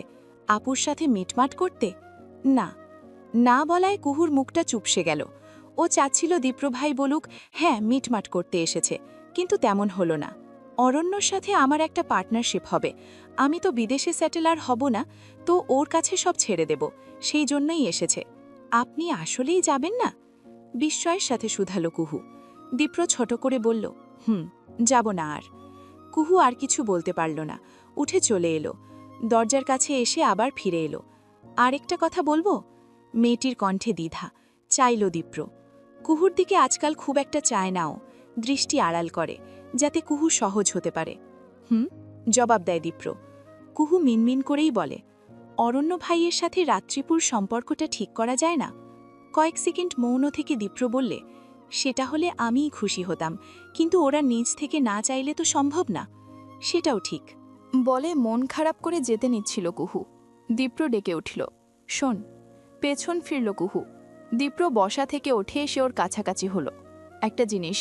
কি? ওদের মেলানোর চেষ্টা করা যেতে পারে। আমি অরণ্যকে আবিরের বিয়ের বাহানায় আটকে রাখব। এর মধ্যেই যা করার করতে হবে। তুই সাহায্য করতে পারবি? হ্যাঁ, পারবো। ওকে, তাহলে এই কথাই রইল। আমি দেখি অরণ্যর মনে কি চলে, তারপর আলোচনা করব। আচ্ছা। বলে মৌন হলো দীপ্র। কুহুও চুপ। তবে মেয়েটি চলে না গিয়ে দাঁড়িয়ে আছে। দীপ্র ভ্রু নাচিয়ে শুধালো, আর কিছু বলবি? বলে দৃষ্টি ফেরালো কুহু। দ্বিধা ভেঙে ছোট করে বলে, থ্যাংক ইউ। হঠাৎ? হঠাৎ না তো। তাহলে? আমি অনেক ক্ষেত্রেই ভুল ছিলাম, কিন্তু আপনাকে দোষ দিয়েছি। ওটা বুঝতে পেরেই বললাম। আচ্ছা, কিন্তু আর একটা কথা। কি? বলল দীপ্র। কুহু গলার স্বর দৃঢ় করে বলল, আমি এখনও আমার কথায় অটল। আপনি আমাকে অপদস্থ করেছেন, ওটা ভুলব না। পুরো ব্যাপারটাই এই একটা কথায় ঘেঁটে দিল কুহু। দীপ্র হতাশ হয়ে বলল, সেই জন্য আমি কিন্তু সরি বলেছি কুহু। বলেছেন, কিন্তু আমি কেন যেন মানতে পারি না। সহজ স্বীকারোক্তি ওর। দীপ্র ছোট করে বলল, সময়কে সময় দিলে ঠিক হয়ে যাবে। আর আমরা দুজনেই তো একটা মিউচুয়াল সিদ্ধান্ত নিয়েছি, তাই না? স্বাভাবিক করার। সেদিন দীপ্র সরাসরি বলেছে সবটা স্বাভাবিক করতে হবে। কুহুর ভেতর থেকেও একটা সায় ছিল, কারণ তার ভুলগুলো দৃশ্যমান।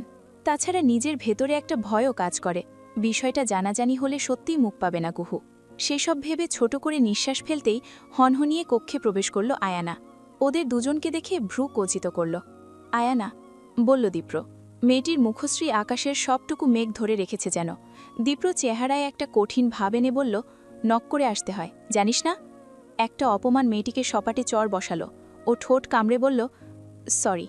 দীপ্র বুঝল আয়ানা কষ্ট পেয়েছে, তাই নরম হলো। কিছু বলবি? খাবার খাওয়ার জন্য ডাকতে এসেছিলাম। আচ্ছা, আসছি, তুই যা।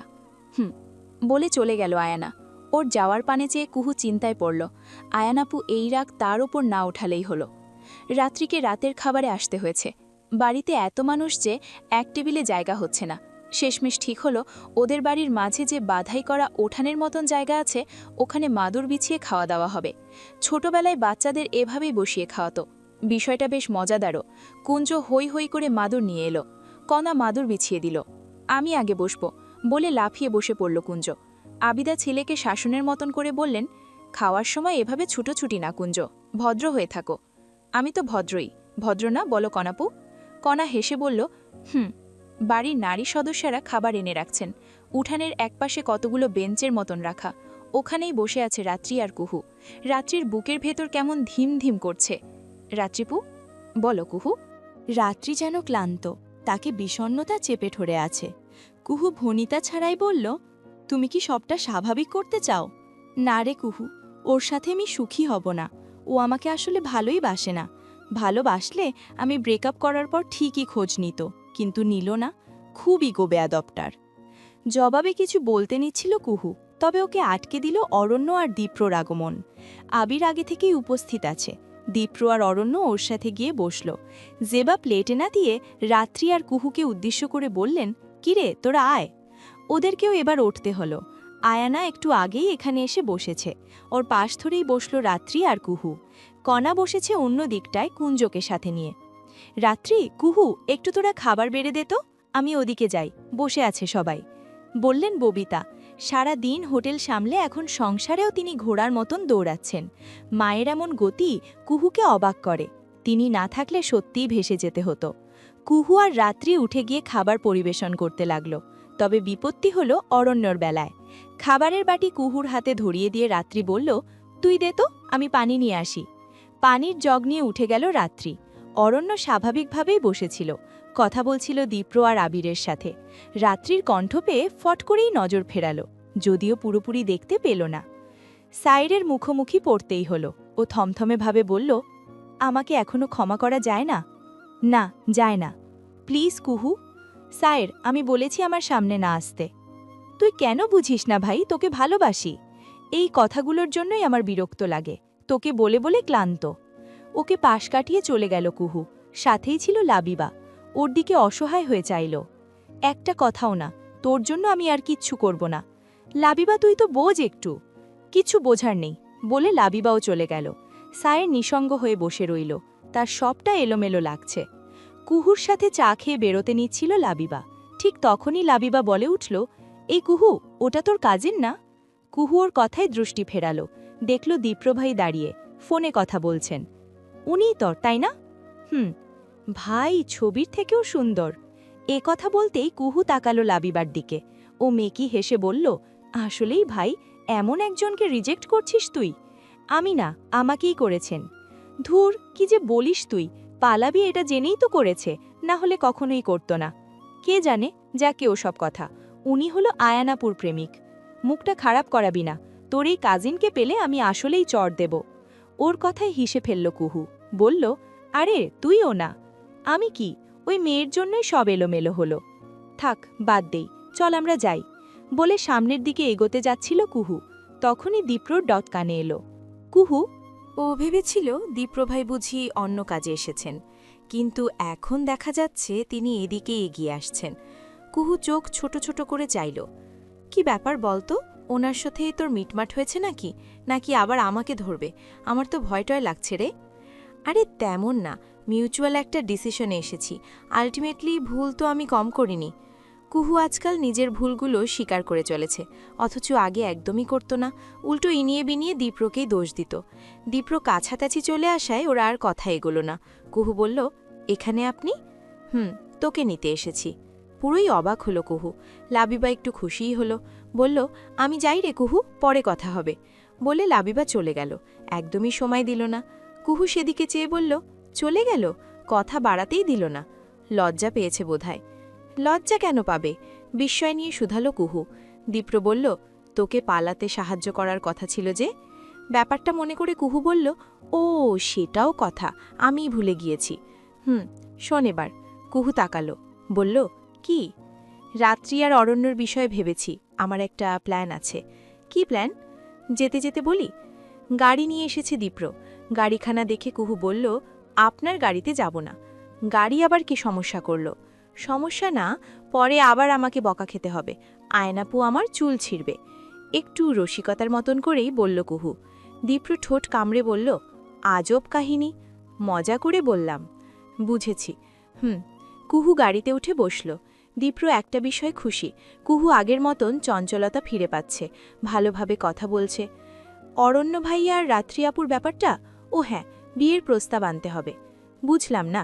রাত্রির জন্য ছেলে আনব, বিয়ের কথাবার্তা বলাবো। সে কি? তাহলে তো আরেক ঝামেলা। রাত্রিপুরীর সাথে তো অন্য কারো বিয়ে হয়ে যাবে। শোন কথাটা, বিয়ের প্রস্তাবটা ফেক হবে। যদি রাত্রি কিংবা অরণ্য একে অপরের জন্য মায়া রাখে, তবে ওরা নিজেরাই এক হবে। আইডিয়া ভালো। কুহুর পছন্দ হলো। ও সায় জানালো। দীপ্র বলল, কোথাও বসবি? কোথায়? চা বা কফি? না, দরকার নেই। শেষে আয়নার কথা টানিস না প্লিজ। আচ্ছা চলেন বসি, বিল আমি দেব। গাড়ি চালানো অবস্থাতেই কুহুর দিকে তাকালো দীপ্র। কুহু একটুখানি হেসে বলল, ঋণ রাখতে চাই না।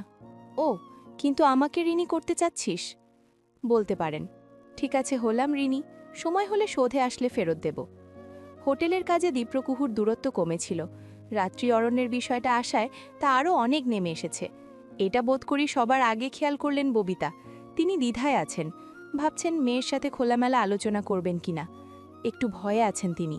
সেবার দীপ্রর প্রতি অনুভূতি ছিল না কুহুর, তাই দীপ্র বিয়ে ভেঙে দেয়াতে মেয়েটির উপর সেভাবে প্রভাব আসেনি। কিন্তু এই মেলামেশাতে যদি অনুভূতি চলে আসে, তখন তো আরেক ঝামেলা। রাতের বেলা এই বিষয়টি নিয়েই কথা বলতে এলেন তিনি। মেয়ের সাথে খোলামেলা আলোচনা করলেন। কুহু বলল, আমি এসব নিয়ে ভাবি না মা, আর কারো দোষও নেই। তুই সব স্বাভাবিক করছিস, আমি খুশি। কিন্তু কুহু, শেষে মনটা হারিয়ে না বসলেই হয়। হারাবো না বলে মায়ের হাতখানা স্পর্শ করল কুহু। অনেকটা দ্বিধা নিয়েই স্পর্শ করেছে ও। এতিমখানায় ঘুরে আসতে মন চাচ্ছে, অনেক দিন হয় যাওয়া হয় না। কোনাকে নিয়ে যাব কি? হ্যাঁ যা। আরেকটা কাজ করা যায়, ওদের জন্য একবেলার খাবার রান্না করে দিই যদি। এটা তো আরও ভালো হয়। তোকে আরও একটা কাজ করতে হবে। বাচ্চাগুলোর কি কি লাগে না লাগে সেসবের একটা লিস্ট করতে হবে। পারবি তো? পারবো। কাদের যে সম্পত্তি পেয়েছিল তার সিংহভাগ এতিমখানার জন্য বরাদ্দ করে রাখা। অনেক আগে থেকেই ওরা এতিমখানা চালিয়ে এসেছে, কিন্তু সম্পত্তি ভাগের সময় এতিমখানার দায়িত্ব কেউ নিতে চাইল না। শেষমেশ কাদেনই নিলেন দায়িত্বখানা। তিনি সন্তানদের জন্য সামান্য কিছু অংশ রেখে বাকিটা বরাদ্দ করলেন এতিমখানার জন্য। ধানি জমি থেকে বছরে যে আয় হয় তার সবটাই যায় এতিমখানাতে। আগে কাদের ফান্ডিং করে আরও কিছু টাকা দিত, তিনি চলে যাবার পর সবটা তো এলোমেলোই হলো, তাই এখন বাচ্চাদের অসুবিধাই হয়। এ খবরটি ববিতার কানে এসেছিল, কিন্তু তিনি যে অসহায়, কি করবেন বুঝে ওঠেননি। সেই দুঃখ থেকে এতিমখানায় যেতেও পারেননি। এখন যেহেতু ব্যবসা দাঁড় করালেন, তাই ভেবেছেন কিছু অংশ এতিমখানার জন্য রাখবেন। মা চলে যেতেই কুহু ল্যাপটপ নিয়ে বসল। ল্যাপটপে আজ সোশ্যাল অ্যাকাউন্ট অ্যাড করেছে। ও লগ ইন করতে শুরুতেই চোখে পড়ল দীপ্রর আইডিখানা। কুহু যখন স্ক্রল করতে গেল তখনই ভুলবশত ফ্রেন্ড রিকোয়েস্ট চলে গেল। এদিকে বান্দা দীপ্র নিমিষেই অ্যাকসেপ্ট করে নিল। কুহু হতাশ হয়ে মেসেজটা পাঠালো, ভুলে রিকোয়েস্ট চলে গিয়েছিল, রিমুভের আগেই দেখি অ্যাকসেপ্ট। মেসেজ সিন করল দীপ্র, তবে উত্তর দিল না। কুহু ঠোঁট কামড়ে কিছু একটা বলতে নিতেই খেয়াল করল দীপ্র তাকে আনফ্রেন্ড করে দিয়েছে। বিষয়টা কুহুকে বোকা বানিয়ে দিল। সে একটু ভাব নিয়ে ইট মেরেছিল, কিন্তু পাটকেলটা দীপ্র ঠিকই দিল। বন্ধুরা, কেমন লাগলো এই পর্বটি? কমেন্ট করে জানাতে ভুলো না। খুব শীঘ্রই এই গল্পের নতুন পর্ব নিয়ে হাজির হব তোমাদের মাঝে, তাই এখনও সাবস্ক্রাইব করে না থাকলে দ্রুত সাবস্ক্রাইব করে বেল আইকন বাজিয়ে দাও।